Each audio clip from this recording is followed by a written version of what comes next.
Join me for Reflections in Time.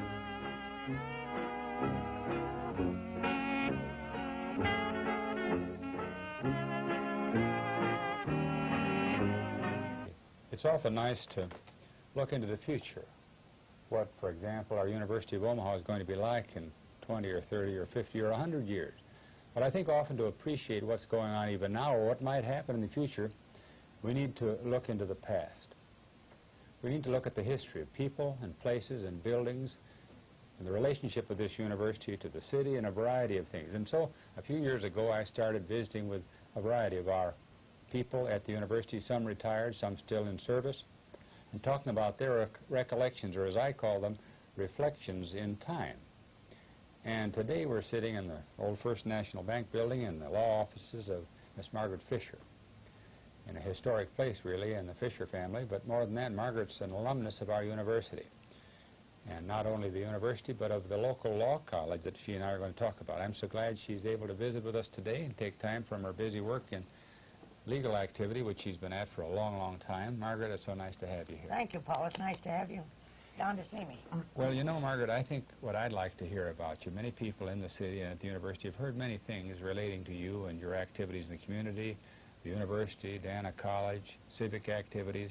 But let's go back beyond all that to when Margaret was a little girl and her family. And where all did you and your family start? We sit here in Omaha now. Is that where it all began, in Omaha? And if so, what was it like and where did it begin? You want to know about my roots, huh? Yes. Well, my father came from Germany in 1886 when he was about 17 years old, and he came to avoid the compulsive draft in Germany because Bismarck was riding high at that time. And it's always kind of interesting to think that in those days, any young man that wanted to escape the draft could very easily leave legitimately and come to America, because, of course, America had its arms open for especially that type of Europeans. Oh, yeah. So my dad went originally to Philadelphia, and then he was a butcher by trade. Then he went to Chicago, and didn't like Chicago because it was too big, and so he, the story is now, you know, that we heard as kids, that my dad went down to the train station, and of course all he had practically was in a suitcase, so he said to the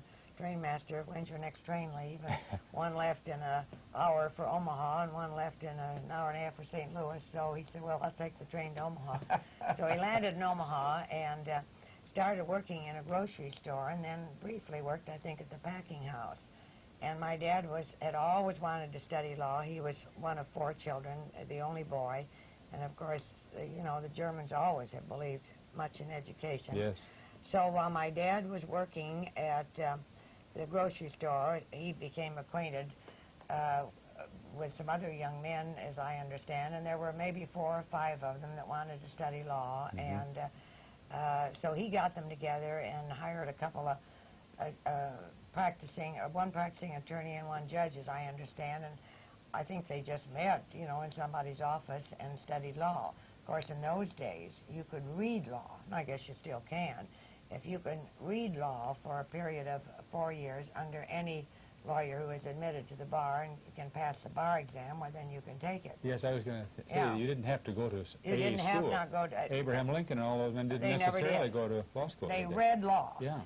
And my father happened to be in the very first class that had to take the bar exam. Before that, the story was that they'd go down to Lincoln, they'd buy the Supreme Court judge a cigar, a good cigar, and he'd ask him a few questions, and they would become a lawyer. And the fascinating thing to me, Paul, we turned out some pretty wonderful lawyers in those days. And they mainly just absorbed it That's on their own. That's exactly right. And they learned it by practical experience, and I often think now, I wonder what young people learn in law school, because when they get out, they don't even know where the courthouse is. So then briefly, my dad passed the bar and came to Omaha and opened an office. And then he became involved about 1912, 1913 with organizing the Omaha Wholesale Produce Market House Company.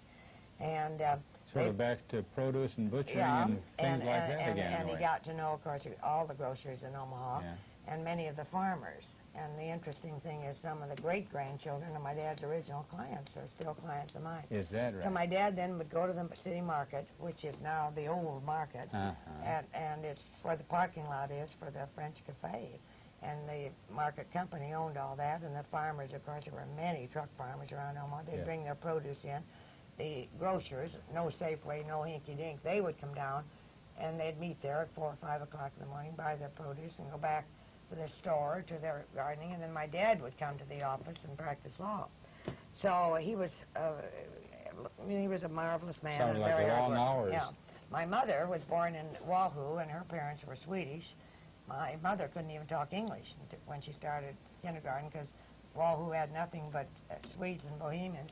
So my mother came to Omaha the year of the Trans-Mississippi Exposition and went to work as a domestic in a private home.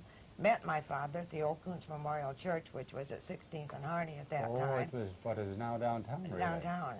And then my father was on the board of Kuntz for 40-some years, and he was the one that, he was on the board of deacons, or he was a deacon, when they bought the property at 26th and Farnham, way out on Farnham Street. That was out of town, wasn't it, practically? The members all said, it's never going to work. We're going too far out. And now, last Sunday, Dr. DeFries mentioned that we are the downtown church. So anyways, they met, and they were buying a little house, and they were married there. And my older brother, Herbert, and my sister Mary, both of whom went to university, were born there. And then folks built this house, again, way out of town at 36th and Lafayette. Oh, my, yeah. And it was finished right before I was born, and I've lived in it ever since. And then my younger brother was born there, too. We didn't tell people, Margaret, I didn't tell them as we began, we're recording this in the summer of 1982, to put it into perspective. So we're talking about lots of years here that have gone. You know, going back to those early days and your memories of not only your family, but the Omaha as you saw it as you were a little girl, what was it like? Oh, it was wonderful.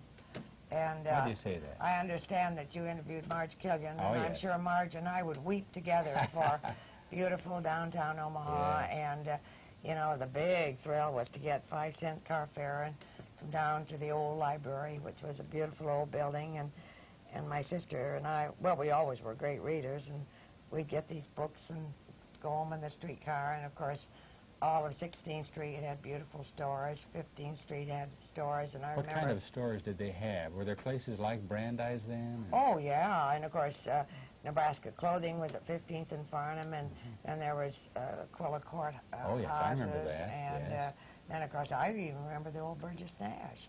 And then every Christmas, well, right, the Saturday after Thanksgiving, why then all the stores would have a special Christmas display, and then they would give an award, and the mayor would always light the lights, you know, and whatnot. So they really started Christmas displays after Thanksgiving in those days? So for me, and of course the First National Bank, I think was finished in about I forget, my dad moved in that, was one of the first tenants. In this building? Yeah, and of course the old Omaha National was the New York Life originally, and then I was glad to see that saved, but it's heartbreaking, truly, but of course it isn't only Omaha, it's every place. No, and as you think of those days when the downtown area was such a vital part of life and all the shopping was here, what sorts of things did you do for entertainment in those days? We didn't have television. We went to the old Boyd Theater, which was at 17th and Harney, where the power company is, because our family always has liked, you know, theatrical things, and so my dad and mother would take us. We went to the old Brandeis Theater, which had the Clement Walsh players, and we went to the matinee, my mother and sister and I. We went to a lot of movies. Lots of live entertainment, though, too. Oh, yes, yeah. And we started going to the Playhouse when it first started, and that's some 50 years ago, I guess. And we read a lot, and we used to go out and play. We didn't sit in front of Go out and play. And Run, Sheep, Run, and Last Man Out, and Statue, and all those things. Yeah, I know. In other words, it wasn't organized. We were out the other night to see my little great-nephew play at Little League ball, and they have hard helmets, and they have beautiful uniforms with numbers on their back. And my brother Howard said it's a far cry from the Beavis Park Winky Dinks. They didn't have any bases. They would, you know, just put out something for a base, and whoever had the ball and whoever had the bat got to play, whether they could play or not. So I really, you feel kind of sad that life has become so structured for kids nowadays. You know, there are too many swimming meets and baseball and It seemed more soccer. free and open, did it? Oh, yes. And we weren't afraid of anything. We could, even as if we'd go out and walk at night. And Well, Omaha was a fairly small city, wasn't it? Yeah, I suppose our population was maybe 150,000, but yeah, I'm sure it was small. And then, of course, when things started moving out, and of course the area around the old university at 24th and Pratt was one of the finest residential areas in Omaha. Because you see, it was close to Coons Park, and we used to have our May Day activities there and crown the May Queen. And what we came to call Mai Day later on? Mai Day, yeah. And we'd dress up and do little dances and have the maypole, and of course it was a big honor to be the Queen. And so they had quite a number of their activities in Old Coons Park, which was very lovely then. Before we moved to the university and the law college and things like that, I wanted to ask you, too, about your remembrance and your impressions of the schools that you went to as a little girl. What were they like? Oh, I went to Franklin School. We all went to Franklin School, all four of us. That was close to home. Yeah, it was a neighborhood school. And my very best friend, all through Franklin and all through Central, is still one of my very best friends. And she came to my anniversary celebration 3 years ago when I was honored by the bank and by the court. And we had a wonderful school, and I had the best teacher, one of the best teachers. I had a couple at the university that I would consider great teachers, but my 8th grade teacher was one of the very most wonderful teachers I ever had. Why do you remember her as being so great? Do you have anything specific? She was very strict, but very loving and very, she made you learn. And I remember when I was in the 4th or 5th grade, I went to the very first accelerated summer school. In other words, accelerated summer school? Yeah, and we were given all this battery of... Well, summer school itself was kind of new, wasn't it? Very new. This was the first year they had it, and they chose some kids that were academically all right, I guess, and they concentrated on intelligence tests and aptitude tests and all the things, you know, that I think it was experimental, and we were kind of the guinea pigs. I don't remember. But anyways, Franklin School was a dear, wonderful school, and it's torn down now, which is heartbreaking. And one of the nice things, this favorite teacher of mine, Edith Isaacson, later came to me professionally. And it was one of the biggest thrills of my life. And I'm sure that she was happy to see someone that she started out, turned out pretty good. So yeah. That was real nice. You know, the city, as you described, you mentioned riding the streetcar, and that was commonplace. I often think that young children who haven't had a chance to ride a streetcar really miss something, and a nice train. A nice train, and we used to have that. There used to be an open streetcar, and our church would always have their Sunday school picnic over at Mandan Park, and they'd rent the, you know, charter the streetcar, and the preacher. I remember our young preacher would run along, you know, and jump up on the step. Of course, naturally, everybody's childhood seems great, I suppose, and probably the children nowadays are building up memories that they'll talk about 50 years from now. But they are different, aren't they? Because of the, for one thing, the structure that you emphasize, I think, is such a part of our culture today. Oh, there's no question about it. You know, life was simpler and a little slower, wasn't it? Much slower, and we weren't cluttered with so many, you know, things that. And then after Franklin, then we all went to Central, which, of course, was a great, great school, and still is a great school. And should I keep it? Yeah, we've got a little time left. That's fine. And so we had our Central High 50th reunion back in 74. And some of the people in our class had not been back to Omaha for 50 years. Oh, so wow. It was a great get-together. It really was. It was a great. We hadn't had any in 50 years, so it was a great success. We've been visiting for the past 15 minutes or so with Margaret Fischer, an alumnus of our University of Nebraska at Omaha, or more specifically, the University of Omaha. And we've been talking about early days in Omaha on the tape so far, if you've watched the first segment. And about the time we wound up with our first segment of tape, Margaret was, well, I guess we were over at Central High School. And you indicated you really liked it and thought it was a fine school. Oh, Central High was the school. You see, at that time, there was Central, Tech, South. That was it. That was it. And if you wanted to go on to college, then you went to Central High. And then after... It was really the college prep place, Oh, no question about it. And you know, they really, anybody that, you know, was interested in scholar, well, and I shouldn't say that, because tech was good, but tech was more geared to, you know, the industrial arts. And right. South High, of course, was in a different area of town. And then while I was there, they did build North High. And then that started, and then, of course, now there's so many. Although the wonderful thing for us old Central alums is that it's still a marvelous school, and academically, but of course now they've got, you know, some competition. Oh, yeah. But, and I was at Central when they lowered Dodge Street. And yeah, that's right. It was to be higher, wasn't it? Yeah, it was a tremendous bank, and they used to have a cable car. I don't remember the cable car. There really was quite a hill there, wasn't it? Oh, yeah, and then you see St. Mary's, or St. Margaret Mary's, and Trinity, and all those, then got another extra floor. And, of course, then Central got the, you know, beautiful sloping things. And so then after my freshman year at Central, I went to Boyles College, because, of course, in those days they didn't teach type and shorthand at Central, and because it was geared more to the college prep. And I studied shorthand and type, so then I started working in my dad's office after school. Oh, you when I were was a sophomore. in his office, basically, back in the old days. And, of course, that was the biggest break, because all the time, all those years, I got to know everybody, and they kind of got to know me. And I, you know, from a practical standpoint, I learned the mechanics of the practice of law, which is very important. Let me insert a question here. I was going to ask you later, and it almost came up now in line with what you said. Did you always want to go into law? Was there ever a time when you wanted to do something else? Not really. It was just family, wasn't it? Yeah, it was kind of family. You grew up in and around it. And I always said I was going to be a lawyer, and of course my family, fortunately, didn't discourage me, and fortunately I apparently landed in the right profession, because I've loved it all these years. And so then, of course, I graduated, and there were my older brother and sister, and of course they were both out at the old University of Omaha. 24th and Pratt. 24th and Pratt. And then, of course, I went there. In those days, there wasn't any question about it, because it was hard times and with 4 kids to educate.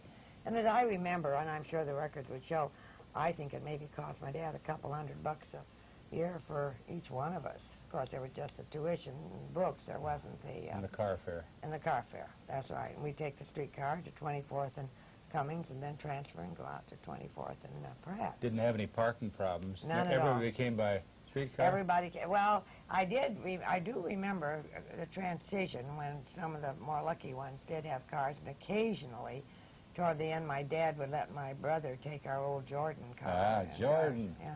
Now, when you first think of the first recollection you have of that campus, what was it like? What did it look like? And it was sad. Yeah? I guess. You know, there was the so-called gymnasium, Jacobs Hall. Yeah. Of course, I did not go during the day when it was still in that beautiful old home that was torn down. That was torn down by the time you came? Oh, yeah. There were just the 2 buildings. The one, forget what the name of it is, and that was where all the classes were. And then the gymnasium or chapel or, you know, where everything went on, the dances. And did we dance in those days? I don't remember, because it was a Presbyterian school, and I vaguely remember Dr. Jenkins. But I think I don't remember what year he died. What are your impressions of him? What do you see when you mention him? Well, kind of a... well, I kind of an awe-inspiring man, you know. We stood in awe of him because he was president of the university. Yeah. And then, who came after that? While I was there was a doctor... Steelak? No, Steelak came after Wiskowski or something. I thought Emery's dad was in there for a little while. Yeah. Don Emery's dad was there for a little while. And then there was kind of a lively little man, but he only lasted a couple of years. And then while I was there, this all happened while you were there. Yeah, they bought the old release from the school board. I don't know which. The old Saratoga school that was at 24th and Ames. Yeah, over by the car barns there, right? Yeah, right across from the car barns, and it's now, I believe, a parking lot, or it was a grocery store for a while. And that's where they had the chemistry and physics. And, all the lab courses. And why we ever didn't blow the whole town up, I'll never know. because we were working with chemicals in the chem lab, and that building was just a fire trap. But, you know, we didn't think anything about it. Now, when you were on that part of the campus, how do you go? Did you go back and forth? Did you walk? You bet. That was a good part of maybe a mile? Yeah, yeah. And sometimes we would have to, well, usually they try and schedule it so you go up once a day. And so it, and that is where I had Nell Ward, who was one of the great teachers in my life. I was fortunate to get to know her later in You her know, life. you didn't get to interview her? No, I didn't. Oh, my, she was the most wonderful teacher. And, of course, Nell Ward taught all of the courses for the pre-med students. And most of the pre-med students then would go on to the University of Nebraska Medical School. And I understood that Nell Ward's students were considered better prepared for medical school than from almost any other school. The faculty, though, Jenny, and the student body were small, weren't they? They're small, but we had some wonderful, wonderful teachers. Do you remember some of the rest of them? Yeah, and then, of course, the other great teacher in my life was a Dr. Vartanian, who later changed his name to Dr. Rosemont. And, of course, you had to take Bible. You had to take some religious course. It was still a religious school. Yeah, it was Presbyterian. And he was just really wonderful. You know, you still remember some of the things that he said. And then there was a Fanny Gould who taught English, and she was a kind of a funny little plump lady, and really wasn't what you would consider you know, a good teacher from the standpoint of lecturing that. But she made you want to read. She'd get you so curious about these things that she'd talk about. Made you hungry for reading. Yeah, and then, of course, Dean James was a marvelous teacher, and I took Browning from him, and again, they stimulated your mind. Of course, the classes were small. I was going to say very small. And we had some poor teachers, of course, but fortunately you forget them. And then, of course, the big social place of the school was the coffee house, about which I'm sure you've heard, which was right across the street from the university, and it was privately owned. Yeah, it didn't belong to the university, did it? Mrs. Mack. No, Mrs. Mack ran it, and of course, everybody would, not everybody, but your gang would go over there, you know, in the morning, and you'd have coffee. And if you were real rich, you'd go over and have lunch. But most of us brought our lunch, and we didn't have a lunchroom, but they gave us a room in the basement, I guess, where we. So they didn't serve meals to the students on campus. No, heavens, no, I should say not. And of course, we had to go to chapel, and we sang all the good old "Brighten Up the Corner Where You Are," and when the roll is called up yonder, I'll be there, and bringing in the sheaves and whatnot. And we went to chapel every day. That was required. It was required, and we loved it. Was it a little service with Jenkins or someone giving a little sermonette? Yeah, and sometimes they'd have the students give it was, I remember, it was about a half an hour. And you scheduled your classes. Sometimes you'd only go, you know, you'd only have a couple classes. And I didn't study much out there. They did have a library of sorts that was, you know, where you could go and study. But because then I would come to the office, and of course I would study down here.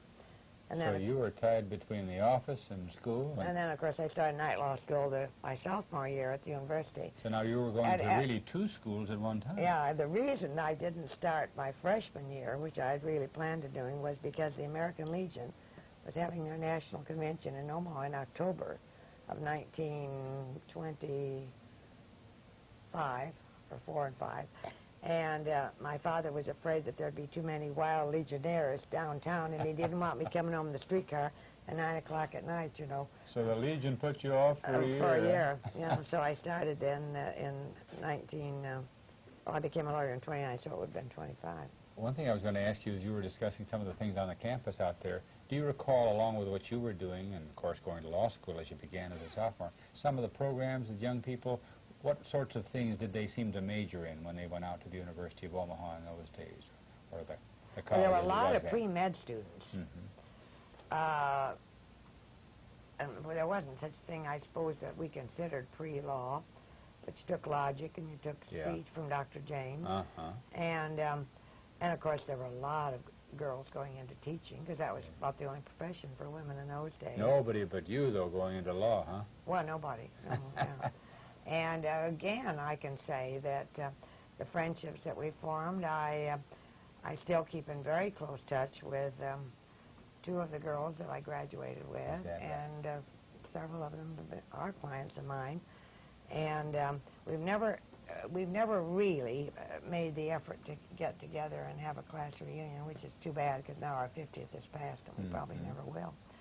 But we were all very involved, and I was trying to think of it the other day, because we were very serious, and of course in those days, you know, the racial situation was, you know, there was terrible racial feeling, racial prejudice, and everybody just took for granted that that's the way it was and always should be. So a group of us got very much interested, and we had a couple of lovely black students in our class, and we used to we'd sit and try and solve the problems of the world. Then we were all very, very interested in, and Paul, I can't think of the name. I was trying to think of the other day. I even went to a national convention, and this was going to save the world through the young people and religion. And they had a national convention in Detroit, and several of us from the university went. And it was geared sort of like home missionary, I guess. I don't know.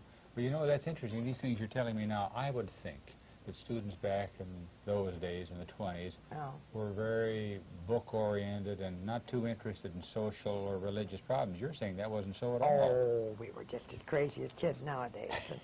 The girls were just as interested in getting dates, and the boys, I think we were all a little shyer, perhaps, than and there were several fraternities and sororities on the campus. I didn't belong. They'd already begun that? Oh, yeah, they were, Greek activity. They were local, and of course, they all eventually became national after the merger.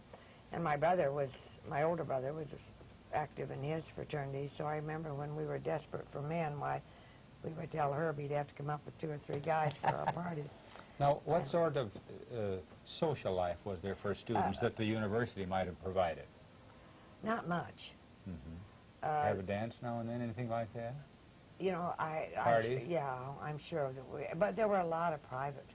You know, I remember when we graduated, why, Annunciata Garotto, and I would suggest she'd be a very interesting resource for you. Good. And she went on into Grand Opera. And Nuncie's father had an Italian, he sold Italian macaroni and that sort of thing. And they had a party for us at their home. And we had the most wonderful Italian food. So we had a lot of, and then we had you know, isn't that funny? We did have a football team if they could get, how many is it, 11 guys? Takes 11 usually, yeah. And they had a terrible time getting 11 guys. I don't know that they had baseball. Basketball was their big, big deal. That was it. That was the biggie. And that was where they played that in the so-called chapel, or yes, you know. And that small gymnasium. Yeah. John Flaster talked about that. The opponents didn't think it was very big, I guess. That's oh no, and I think probably the tallest fellow on the team was maybe 6 feet, and he was considered tall. And then they had like Marie Day, and the women had some. But I was never involved in the women's athletic. And there's another person I'll tell you about that would be interesting to visit with. And because, see, all these people were my contemporaries, and they would be able to remember things. Yes, I'm glad you're giving me these names. And we had some wonderful friendships. We really did. We've got to pause again. We're running out of tape, and we'll pick it up with the wonderful friendships and a little more at the university, as it was on North 24th. Last tape ended was describing to us in the days when she was younger about what they did in the way of social activity at the University of Omaha. And as you described, there weren't much, but you had some parties, often off campus. You had a few things, didn't you? Yeah, I suppose our social life was a chapel, huh? Oh, yeah, you know, and of course they did have put on plays and that sort of thing. Yes. I don't know, but and of course it was the enrollment. I think maybe there were a couple hundred. So you see, we had our social life was our friends, and now you graduated in 1928, didn't you? I graduated in 28, got my Bachelor of Arts degree. How big was your class? Anyone remember? There were about 20 of us in the class. And that was when this Dr. Whig something or other, and I remember he had a beautiful party for us. Who was your president? It was the president of the university, and he was there he was a little controversial, and he was there so I remember only a couple of years, and he